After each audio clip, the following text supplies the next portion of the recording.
Hello friend, आप सबका स्वागत है हमारे यूट्यूब चैनल स्टडी टीम में। तो चलिए आज की क्लास शुरू करते हैं। और आज की क्लास में हम हिंदी के 50 महत्वपूर्ण क्वेश्चन सॉल्व करेंगे जो पिछली विभिन्न परीक्षाओं में पूछे गए हैं उनको। चलिए शुरू करते हैं। तो पहला क्वेश्चन है, हृदय पवित्र तो सब कुछ ठीक के अर्थ में लोकोक्ति है। हृदय पवित्र तो सब कुछ ठीक के अर्थ में लोकोक्ति बताना है। तो ऑप्शन ए है मान न मान मैं तेरा मेहमान। ऑप्शन बी है मार मार कर हकीम बनाना। ऑप्शन सी है पराये धन पर लक्ष्मी नारायण। और ऑप्शन डी है मन चंगा तो कटौती में गंगा। तो हृदय पवित्र तो सब कुछ ठीक, इस लोकोक्ति का अर्थ हमको बताना है। तो इसका अर्थ क्या होगा? तो इसका अर्थ होगा कि मन चंगा तो कटौती में गंगा। ऑप्शन नंबर डी सही होगा। अगला है, वाराणसी गोरखपुर आरा के मध्य कौन सी भाषा बोली जाती है। वाराणसी गोरखपुर आरा के मध्य कौन सी भाषा बोली जाती है। तो ऑप्शन ए है अवधी। ऑप्शन बी है भोजपुरी। ऑप्शन सी है कौरवी। और ऑप्शन डी है मैथिली। तो वाराणसी गोरखपुर और आरा के मध्य कौन सी भाषा बोली जाती है। तो इसके मध्य क्या है? भोजपुरी भाषा बोली जाती है। ऑप्शन नंबर बी सही होगा। अगला है, शुद्ध वर्तनीय का चयन कीजिए। ठीक है, आपको बताना है कि इसमें से वर्तनीय रूप से कौन शुद्ध लिखा गया है। तो ऋषि इसमें से कौन वर्तनीय रूप से शुद्ध लिखा गया है। तो ऋषि कैसे लिखा जाता है? तो ऋषि और षटकोण स पे छोटी की मात्रा होगी। तो कौन सा ऑप्शन? तो ऑप्शन नंबर ए सही होगा। ठीक है, अगला देखते हैं हम। अगला, निम्नलिखित में किशोरी लाल गोस्वामी रचित कहानी कौन सी है। ठीक है, हमको बताना है कि किशोरी लाल गोस्वामी रचित कहानी कौन सी है। तो ऑप्शन ए है प्लेग की चुड़ैल। ऑप्शन बी है पंडित और पंडितानी। ऑप्शन सी है इंदुमती। और ऑप्शन डी है 11 वर्ष का समय। तो किशोरी लाल गोस्वामी द्वारा रचित कहानी इसमें से कौन सी है? तो इसमें से कौन सा ऑप्शन सही होगा? तो ये होगा इंदुमती। क्या है? किशोरी लाल गोस्वामी जी द्वारा रचित क्या है ये कहानी है। ठीक है, ऑप्शन नंबर सी सही होगा। अगला है, निम्नलिखित में से कौन सा शब्द विदेशी शब्द विदेशी नहीं है। ठीक है, हमको बताना है कि कौन इसमें विदेशी नहीं है। तो ऑप्शन ए है कमरा, ओ सॉरी, ऑप्शन ए है कमर। ऑप्शन बी है कमरा। ऑप्शन सी है कमेटी। और ऑप्शन डी है कान। तो इसमें से कौन सा ऑप्शन सही होगा जो विदेशी शब्द नहीं है? तो क्या है कि कान, क्या है ये? कान ये विदेशी शब्द नहीं है। ऑप्शन नंबर डी सही होगा। अगला है, कौन सा शब्द पुल्लिंग है। ठीक है, कौन सा शब्द पुल्लिंग है हमको बताना है। तो ऑप्शन ए है मंत्रणा। ऑप्शन बी है सभा। ऑप्शन सी है मंडली। और ऑप्शन डी है न्याय। तो इसमें पुल्लिंग कौन सा होगा? तो इसमें पुल्लिंग होगा हमारा ऑप्शन नंबर डी। क्या है? न्याय। क्या है ये? पुल्लिंग शब्द है। ऑप्शन नंबर डी सही होगा। अगला क्वेश्चन है कि मनुष्य जीवन में ब्रह्मचर्य गृहस्थ वानप्रस्थ के अलावा एक आश्रम और भी है, वह चौथा आश्रम कौन सा है। ठीक है, आपको बताना है कि वह चौथा आश्रम कौन सा है। पहला आश्रम ब्रह्मचर्य है, दूसरा गृहस्थ है और तीसरा वानप्रस्थ है। चौथा हमको बताना है। तो ऑप्शन ए है दंड। ऑप्शन बी है मूल। ऑप्शन सी है संन्यास। और ऑप्शन डी है क्षत्रिय।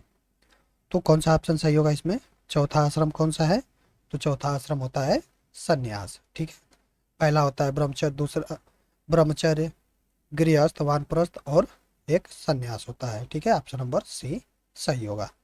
अगला है कि निर्देश 9 से 11 गद्यांश पढ़ें एवं निम्नलिखित प्रश्नों के उत्तर चुनें। ठीक है, तो 9 नंबर हमारा क्वेश्चन है कि आज सबसे बड़ा संकट क्या है। आज सबसे बड़ा संकट क्या है? तो ऑप्शन ए है मनोरंजन। ऑप्शन बी है रोजगार। ऑप्शन सी है गरीबी। और ऑप्शन डी है जनसंख्या। तो चलिए गद्यांश को पढ़ते हैं और इसका आंसर देते हैं कि कौन सा ऑप्शन सही होगा। तो अक्सर दूरदर्शन पर परिवार नियोजन के कार्यक्रम और विज्ञापनों को लेकर सवाल उठाए जाते हैं कि ये विज्ञापन बच्चों पर बुरा असर डाल रहे हैं, बच्चों को समय से पहले प्रौढ़ बना रहे हैं। क्या सचमुच इस तरह के विज्ञापन समाज के लिए अहितकर है? यह तथ्य सभी एक स्वर में स्वीकारते हैं कि आज बढ़ती आबादी सबसे बड़ा संकट है, परंतु बढ़ती आबादी पर रोक के लिए कौन से कारगर उपाय किए जाएं, यह चिंता का बिंदु रहा है। निश्चय ही जनसंख्या पर नियंत्रण में संचार माध्यमों द्वारा ज्ञापित संदेश जनमानस में व्याप्त असर डालते हैं। तो आज सबसे बड़ा संकट क्या है? तो इसमें क्या लिखा है कि आज सबसे बड़ा वो संकट है क्या? जनसंख्या। ठीक है, इसमें क्या है? जनसंख्या है। जनसंख्या नियंत्रण सबसे बड़ा संकट है। तो ऑप्शन नंबर डी सही होगा। अगला है 10 नंबर की प्रौढ़ का अर्थ बताइए। प्रौढ़ का अर्थ बताना है कि क्या होगा। तो ऑप्शन ए अपरिपक्व। ऑप्शन बी है अनुभवहीन। ऑप्शन सी है वयस्क। और ऑप्शन डी है अशक्त। तो प्रौढ़ का अर्थ क्या होता है?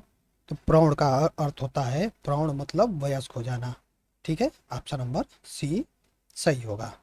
अगला है, कौन सा शब्द उपाय से संबंधित नहीं है? ठीक है, कौन सा शब्द उपाय से संबंधित नहीं है? तो ऑप्शन ए है तरकीब, ऑप्शन बी है साधन, ऑप्शन सी है विलक्षण और ऑप्शन डी है युक्ति।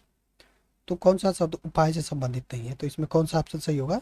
तो विलक्षण क्या है, ये उपाय से संबंधित नहीं है। ठीक है, ऑप्शन नंबर सी सही होगा। अगला है, कौन सा विशेषण निश्चित संख्यावाचक विशेषण नहीं है? ठीक है, आपको बता रहा है कि कौन सा विशेषण निश्चित संख्यावाचक विशेषण नहीं है।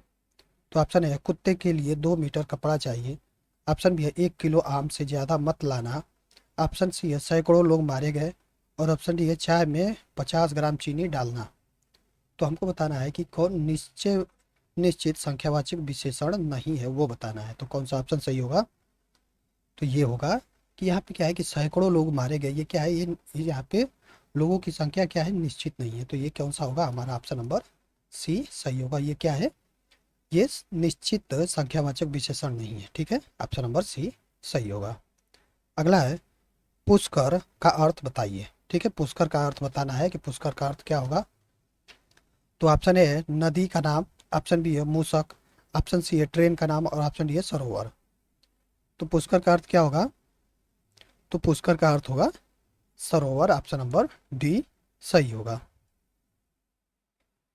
अगला है, मैंने आम ले लिया का बहुवचन क्या होगा? मैंने आम ले लिया का बहुवचन हम बनाना है कि क्या होगा?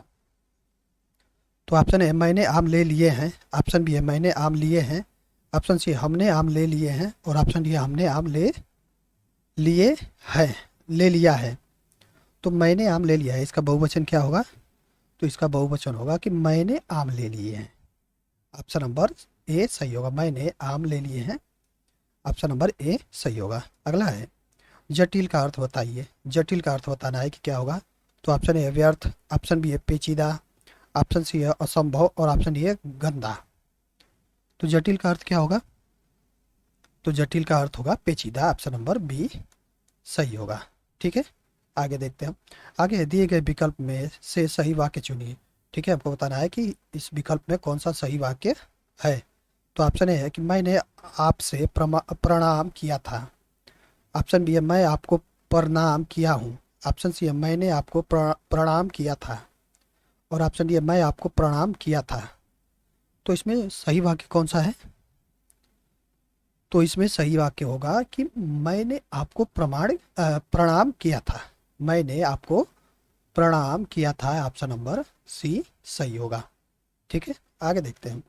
गाढ़ा शब्द का विलोम बताइए। गाढ़ा का विलोम बताना है। तो ऑप्शन ए है पतला, ऑप्शन बी है सुख, ऑप्शन सी है गड्ढा और ऑप्शन डी है ढीठ। तो गाढ़ा का विलोम क्या होगा? तो गाढ़ा का विलोम होगा पतला, ऑप्शन नंबर ए सही होगा। अगला है, जिंदगी नामा के लेखक कौन है? जिंदगी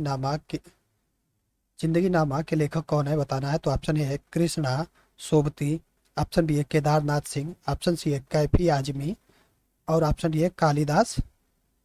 तो जिंदगी नामा के लेखक कौन है? तो जिंदगी नामा के लेखक हैं Krishna Sobti, option number A सही होगा। अगला है, यह कथा उस समय की है जब लंका जाने के लिए भगवान श्री राम ने सेतु, यहाँ पे डैश है, के पूर्व समुद्र तट पर शिवलिंग, फिर यहाँ पे भी डैश है किया था। रिक्त स्थान की पूर्ति करना है कि यहाँ पे कौन सा उचित वाक्य भरा जाएगा, सॉरी कौन सा उचित शब्द भरा जाएगा। तो ऑप्शन तो चलिए इसको हम भरते हैं।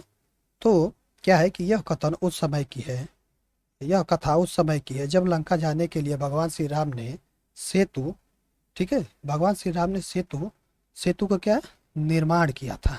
क्या? तो यहाँ पे क्या भरा जाएगा? यहाँ पे निर्माण निर्माण निर्माण की पूर्व समुद्र तट पर शिवलिंग, शिवलिंग की क्या की थी? शिवलिंग स्थापित किया था। क्या? स्थापित, ठीक है, स्थापित किया था। तो इसके अनुसार कौन सा ऑप्शन सही हो गया? तो ये हो गया ऑप्शन नंबर ए सही होगा। ठीक है, अगला है, मिलजुल मन किसकी रचना है? मिलजुल मन किसकी रचना है? तो ऑप्शन ए है नासिरा शर्मा, ऑप्शन बी है चित्रा मुदगल, ऑप्शन सी है ममता कालिया और ऑप्शन डी है मृदुला गर्ग। तो मिलजुल मन किसकी रचना है? तो मिलजुल मन मृदुला गर्ग की रचना है। ऑप्शन नंबर डी सही होगा। अगला है विकल्प में से स्त्रीलिंग शब्द का चयन करें। ठीक है, स्त्रीलिंग शब्द बताना है कि इसमें से स्त्रीलिंग शब्द कौन सा होगा। तो ऑप्शन ए है राजन, ऑप्शन बी है अग्रजा, ऑप्शन सी है छात्र और ऑप्शन डी है सागर। तो इसमें से स्त्रीलिंग कौन सा होगा? तो इसमें अग्रजा क्या है? ये स्त्रीलिंग है। ऑप्शन नंबर बी सही होगा। ठीक है, आगे देखते हैं। दिए गए विकल्प में से शुद्ध वाक्य पहचानिए। ठीक है, शुद्ध वाक्य बताना है कि इसमें से शुद्ध वाक्य कौन सा है। तो ऑप्शन ए है मोरों के पंख सुंदर होता है, मोरों के पंख सुंदर होता है। ऑप्शन बी है मोर के पंख सुंदर होते हैं, ऑप्शन सी है मोर का पंख सुंदर होता है और ऑप्शन डी है मोरों के पंख सुंदर होते हैं। तो इसमें शुद्ध वाक्य कौन सा होगा? तो इसमें शुद्ध वाक्य होगा कि मोर के पंख सुंदर होते हैं। ऑप्शन नंबर बी सही होगा। ठीक है, आगे देखते हैं हम। आगे है ब्रह्मा, यहाँ पे डैश है, महेश, ये तीनों, फिर यहाँ पे डैश है, जगत का संचालन करती हैं। ठीक है, ब्रह्मा डैश महेश, ये तीनों डैश है, फिर जगत का संचालन करती है। रिक्त स्थान के लिए उचित विकल्प कौन सा होगा? ठीक है, यहाँ पे भरना है। तो हमारा ऑप्शन ए है विष्णु शक्तियाँ, ऑप्शन बी है कृष्ण देवियाँ और ऑप्शन सी है शिव भगवान और ऑप्शन डी है ऋषि देवता। तो यहाँ पे क्या भरा जाएगा? तो चलिए इसको हम भरते हैं। तो क्या है कि ब्रह्मा, ब्रह्मा फिर उसके बाद विष्णु महेश, क्या है? विष्णु ब्रह्मा विष्णु महेश, ये तीनों क्या है? ये तीनों शक्तियाँ, ये तीनों शक्तियाँ जगत का संचालन करती हैं। ठीक है, तो कौन सा ऑप्शन हो जाएगा इसके अनुसार? तो ये होगा ऑप्शन नंबर ए सही होगा। ठीक है, चलिए आगे देखते हैं हम। आगे है दिए गए विकल्प में से सही वाक्य चुनिए। ठीक है, सही वाक्य बताना है कि कौन सा है। तो ऑप्शन ए है ललित को दो बेटियां हैं, ऑप्शन बी है कर्म ही जीवन की कसौटी है और ऑप्शन सी है डर के मारे चोर दौड़ गया, ऑप्शन डी है परिवर्तन से ही विकास के चरण आगे बढ़ते हैं। तो इसमें सही वाक्य कौन सा होगा? तो इसमें सही वाक्य होगा कि परिवर्तन से ही विकास के चरण आगे बढ़ते हैं। ऑप्शन नंबर डी सही होगा। अगला है पीपर पात सरिस मंडोला, पीपर पात उपमा अलंकार का कौन सा अंग है? ठीक है, पीपर पात सरिस मंडोला में पीपर पात उपमा अलंकार का कौन सा अंग है वो बताना है। तो ऑप्शन ए है वाचक, ऑप्शन बी है उपमेय, ऑप्शन सी है साधारण धर्म और ऑप्शन डी है उपमान। तो इसमें से कौन सा ऑप्शन सही होगा? तो पीपर पात उपमा अलंकार का कौन सा अंग है? तो ये उपमान है। ऑप्शन नंबर डी सही होगा।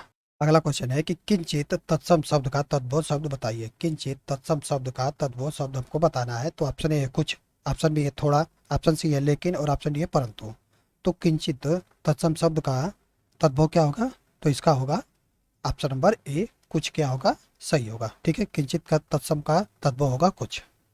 अगला है सीधार का गुण स्वभाव डैश और और है, रिक्त स्थान के लिए उचित विकल्प चुनिए। और के बाद यहाँ पे भी डैश है। ठीक है, ये छूट गया है। तो क्या है कि सियार है, ये सियार का गुण स्वभाव डैश और यहाँ पे डैश है, इस यहाँ पे भरना है। तो ऑप्शन ए है कुछ, ऑप्शन बी है धूर्तता, यहाँ पे धूर्तता है, चालाकी और ऑप्शन सी है लेकिन और ऑप्शन डी है गंदा विभत्स। तो कौन सा ऑप्शन सही होगा? तो क्या है कि सियार का गुण स्वभाव क्या है? धूर्तता और चालाकी है। ठीक है, ऑप्शन नंबर बी सही होगा। अगला है झूठा सच के लेखक कौन है? झूठा सच के लेखक कौन है? तो ऑप्शन ए है यशपाल, ऑप्शन बी है कबीर, ऑप्शन सी है विष्णु प्रभाकर और ऑप्शन डी है मैथिली शरण गुप्त। तो झूठा सच के लेखक कौन है? तो झूठा सच के लेखक है यशपाल। ऑप्शन नंबर ए सही होगा। अगला देखते हैं हम। अगला है हिंदी वर्तनीय के आधार पर सही वाक्य का चयन करें। ठीक है, हिंदी वर्तनी के आधार पर सही वाक्य का चयन करता है। तो ऑप्शन ए है तुम इसका दाम देते जाओ। ऑप्शन बी है तुम इसके दाम देते जाओ। ऑप्शन सी है तुम इसका दाम देते जाओ। और ऑप्शन डी है तुम इसके दाम देते जाओ। तो इसमें से सही वाक्य कौन सा होगा? तो तुम इसके दाम देते जाओ। तुम इसके दाम देते जाओ, ऑप्शन नंबर बी सही होगा। ठीक है, अगला है पायो जी मैंने राम राम रतन धन पायो, पंक्ति के आधार पर सही अलंकार चुनिए। ठीक है, पायो जी मैंने राम रतन धन पायो, पंक्ति के आधार पर सही अलंकार बताना है कि इसमें कौन सा अलंकार है। तो ऑप्शन ए अनुप्रास, ऑप्शन बी है उत्प्रेक्षा अलंकार, ऑप्शन सी है रूपक अलंकार और ऑप्शन डी है उपमा अलंकार। तो पायो जी मैंने राम रतन धन पायो, इसमें कौन सा अलंकार है? तो इसमें होगा क्या है? रूपक अलंकार होगा। ठीक है, रूपक अलंकार ऑप्शन नंबर सी सही होगा। अगला है उपमा अलंकार में उप का अर्थ क्या है? ठीक है, उपमा अलंकार में उप का अर्थ क्या है वो बताना है। तो ऑप्शन ए है तौलना, ऑप्शन बी है ऊपर, ऑप्शन सी है बादल और ऑप्शन डी है समीप। तो उपमा में उप का अर्थ क्या है? तो उप का अर्थ है समीप। ठीक है, ऑप्शन नंबर डी सही होगा। अगला है काफूर होना मुहावरे का सही अर्थ क्या है? काफूर होना मुहावरे का सही अर्थ क्या है? तो ऑप्शन ए बड़ा काम करना, ऑप्शन बी है गदगद गद्दार होना, ऑप्शन सी है भाग जाना और ऑप्शन डी है कलंकित होना। तो काफूर होना मुहावरे का अर्थ क्या होगा? तो काफूर होना मुहावरे का अर्थ होगा भाग जाना, ऑप्शन नंबर सी सही होगा। अगला है रेहन पर मपू किस लेखक का उपन्यासकार है? ठीक है, हमको बताना है कि ये इसने किस लेखक ने ये उपन्यास लिखा है। तो ऑप्शन ए है काशीनाथ सिंह, ऑप्शन बी है गोविंद मिश्र, ऑप्शन सी है मैत्री पुष्प और ऑप्शन डी है दूधनाथ सिंह। तो कौन इस उपन्यासकार के लेखक कौन है? तो ये है Kashinath Singh, option number A सही होगा। अगला है लाल पीला होना मुहावरे का सही अर्थ क्या है? लाल पीला होना मुहावरे का सही अर्थ बताना है। तो ऑप्शन ए बहुत क्रोध करना, ऑप्शन बी है बिल्कुल बदल जाना, ऑप्शन सी है अत्यधिक घमंड होना और ऑप्शन डी है लाल और पीला रंग डालना। तो लाल पीला होना मुहावरे का अर्थ क्या हो जाएगा? तो ये होगा बहुत क्रोध करना, ऑप्शन नंबर ए सही होगा। ठीक है, अगला देखते हैं हम। अगला है विकल्पों में से पुल्लिंग शब्द का चयन करें। ठीक है, पुल्लिंग शब्द बताना है कि इसमें से पुल्लिंग शब्द कौन सा होगा। तो ऑप्शन ए है तेजस्वी, ऑप्शन बी है तपस्विनी, ऑप्शन सी है हंसिनी और ऑप्शन डी है परोपकारिणी। तो पुल्लिंग शब्द कौन सा होगा इसमें? तो इसमें पुल्लिंग शब्द होगा तेजस्वी। तेजस्वी क्या है? ये पुल्लिंग शब्द है। ठीक है, अगला देखते हैं हम। वह काम बहुत ढंग से करते हैं, वह काम बहुत ढंग से करते हैं, वाक्य का काल पहचानिए। ठीक है, काल बताना है कि इसमें कौन सा काल है। तो ऑप्शन ए सामान्य वर्तमान काल, ऑप्शन बी है सामान्य भूतकाल, ऑप्शन सी है सामान्य भविष्य काल और ऑप्शन डी है संभाव्य भविष्य काल।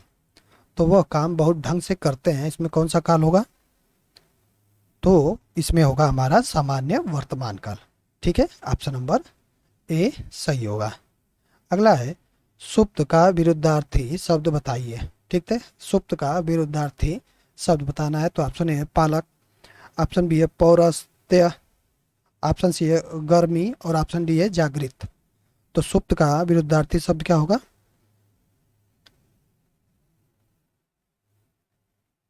तो ये होगा हमारा सुप्त का विलोम क्या होता है?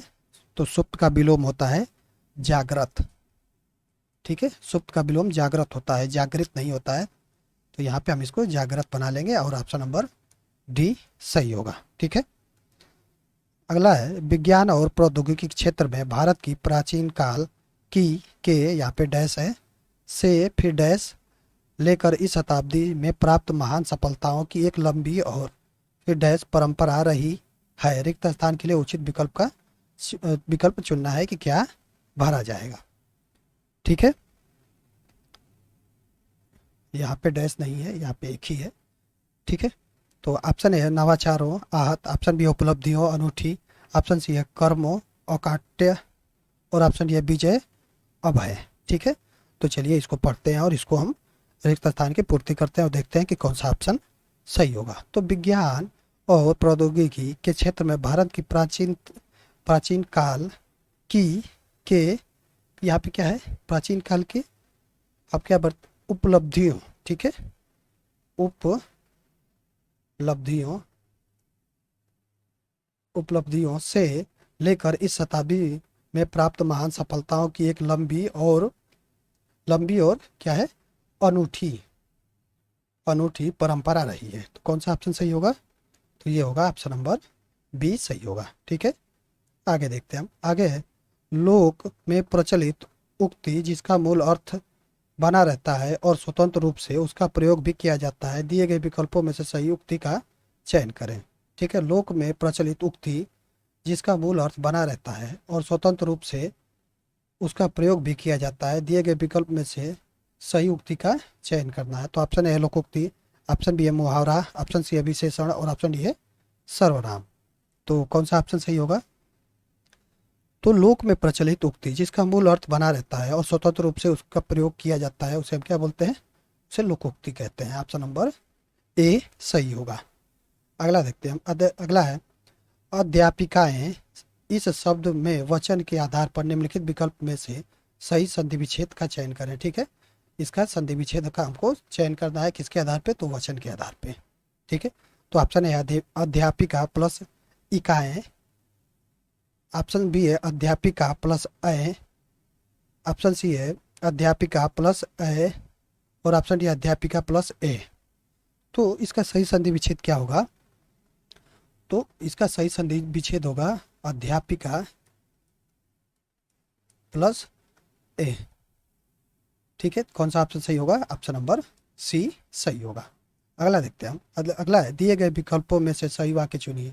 ठीक है, सही वाक्य हमको चुनना है कि इसमें से कौन सा शुद्ध रूप लिखा गया है। तो ऑप्शन है 3 नगरों के नाम बताइए, ऑप्शन बी है 3 नगर के नाम बताइए, ऑप्शन सी है 3 नगरों के नाम बताइए और ऑप्शन डी है 3 नगर का नाम बताइए। तो इसमें सही वाक्य कौन सा है? तो इसमें सही वाक्य होगा कि 3 नगरों के नाम बताइए, 3 नगरों के नाम बताइए। ऑप्शन नंबर सी सही होगा। ठीक है, आगे देखते हैं। आगे है, मुक्तिबोध के लिए जैनेन्द्र कुमार को किस पुरस्कार से सम्मानित किया गया था? ठीक है, मुक्तिबोध के लिए जैनेन्द्र कुमार को किस पुरस्कार से सम्मानित किया गया था? तो ऑप्शन ए साहित्य अकादमी पुरस्कार, ऑप्शन बी है मंगला प्रसाद पारितोषिक, ऑप्शन बी सरस्वती पुरस्कार और ऑप्शन डी है ज्ञानपीठ पुरस्कार। तो कौन सा ऑप्शन सही होगा इसमें? तो मुक्तिबोध के लिए जैनेन्द्र कुमार को क्या है, साहित्य अकादमी पुरस्कार से सम्मानित किया गया था। ऑप्शन नंबर ए सही होगा। अगला है, किस वाक्य में प्रविशेषण नहीं है? ठीक है, हमको बताना है कि इसमें किस में प्रविशेषण नहीं है। तो ऑप्शन ए है मुझे तो थोड़ी ही भूख है, ऑप्शन बी अरे बहुत ही सुंदर फूल है, ऑप्शन सी है आजकल संतरे कुछ ज़्यादा खट्टे हैं और ऑप्शन डी है बच्चे समझदार हो गए हैं। तो किस वाक्य में प्रविशेषण नहीं है वो बताना है। तो कौन सा ऑप्शन सही होगा इसमें?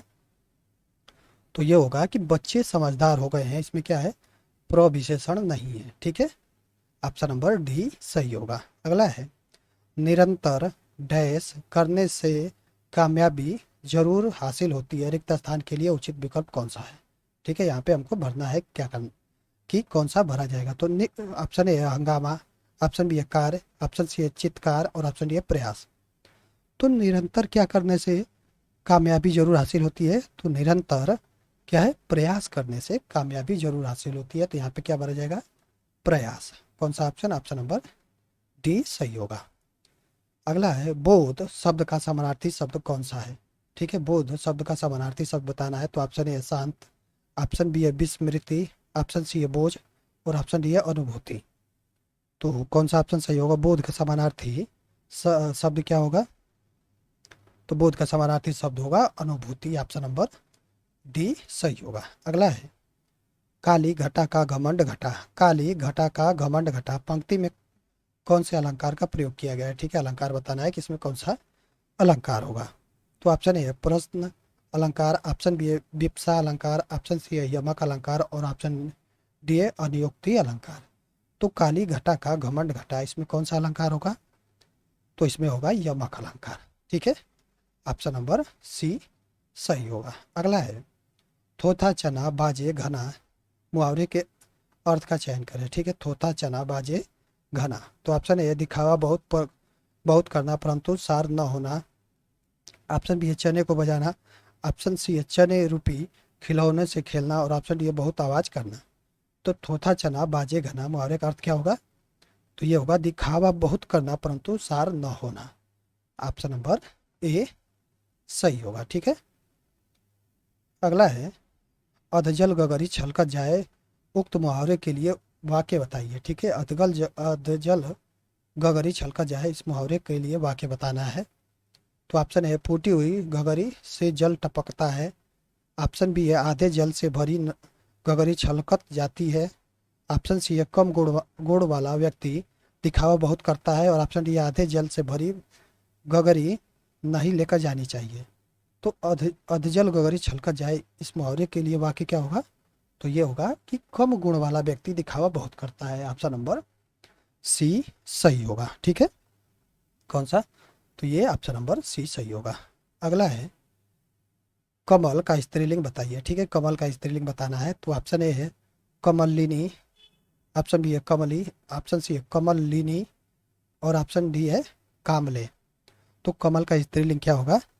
तो कमल का स्त्रीलिंग होगा कमलिनी। ठीक है, ऑप्शन नंबर सी सही होगा। अगला है छोटा डैश बड़ी बात, लोकोक्ति को पूरा करना है। यहाँ पे भरना है कि क्या भरा जाएगा। तो ऑप्शन ए बालक। तो ऑप्शन बी है मुंह। ऑप्शन सी है सिक्का। और ऑप्शन डी है छाती। तो छोटा डैश बड़ी बात लोकोक्ति को पूरा करना है। तो क्या है कि छोटा छोटा मुंह बड़ी बात। कौन सा ऑप्शन सही होगा? तो ये होगा ऑप्शन नंबर बी सही होगा। ठीक है, तो चलिए आज की इस वीडियो में इतना ही। अगर आपको वीडियो अच्छी लगी हो तो वीडियो को लाइक करें और चैनल को सब्सक्राइब करें।